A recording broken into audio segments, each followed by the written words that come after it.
Venezuela, now that we've seized this tanker, is the campaign against Venezuela still just about drugs, or is it now also about oil? Well, it's about a lot of things, but one of the things it's about is the fact that they've allowed millions of people to come into our country from their prisons, from gangs, from drug dealers. Drug traffic by sea is down 92%. And nobody can figure out who the 8% is, because I have no idea. Anybody getting involved in that right now is not doing well. And we'll start that on land, too. All right, that from yesterday at the White House. Now, big story of Venezuela. Here's the recent U.S. actions there. Go back 10 months ago in February. U.S. designates TDA as a foreign terrorist organization. Then in July, the Treasury sanctions another cartel group as global terrorists. Let's come back to this in a moment. From August now, U.S. deploys major military naval assets near Venezuela.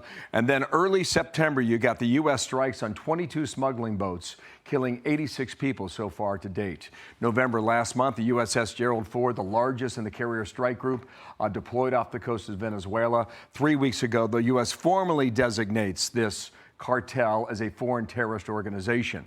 We've got more. End of November, Trump issues the warning about Venezuelan airspace. Still watching that. And then this week, the U.S. seizes that oil tanker off the coast of Venezuela. Now, we are told that tanker was bound for Iran. It was flying, or sailing at sea rather, under a Guyana flag, and it's been used many times to take illicit oil overseas. From the State Department, Tommy Pickett's with him now. And sir, thank you for your time. Good morning to you. Good morning. What's the end game here? Maduro out? Is that what you see? Well, the president has been very clear with his concerns when it comes to Venezuela. And as the press secretary outlined, we're seeing two different actions here, two different things. We're seeing a campaign to stop the flood of drugs into this country that are poisoning Americans, a campaign against narco-terrorists to stop the flow of those deadly drugs. You're also seeing a judicial enforcement operation when it comes to that oil, making sure that we are implementing the president's sanction policy, the sanctions policy of the United States, that we're not going to tolerate shadow vessels that violate our sanctions. We're going to enforce our policies. Here now is Maduro 2 days ago, made a defiant speech, most of it in Spanish, but this portion was in English. Let's watch and listen.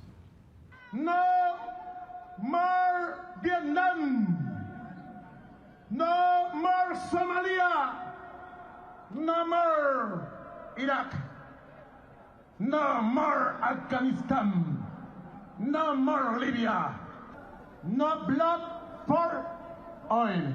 How would you respond to the Venezuelan leader after that statement? Look, I would reiterate that the president has been very clear about the actions that he is taking here. We are not going to allow narco-terrorists to flood our country with deadly drugs. We are not going to allow shadow vessels to violate our sanctions policies. We are going to enforce our sanctions policies. We're not going to allow shadow fleets to transport black market oil, the proceeds of which go to fund the terroristic activities of rogue and illegitimate regimes around the world. We're going to implement our policies. We're going to defend the American people. And that's the bottom line here. We are going to defend the American people, put our national security first, make sure we have a safe and secure country. All right, Democrats are asking questions, including Chris Coons from Delaware. Here's his. President Trump ran on, I will keep your costs down, I will make America healthy again, and I will avoid new stupid wars. He's failing on all three. He seems to be sleepwalking into a war with Venezuela. That's quite the claim. Sleepwalking? What would you say from the State Department? Once again, we have seen the leading cause of death for Americans aged 18 to 45 being overdoses, which is fueled by these illicit activities of these cartels.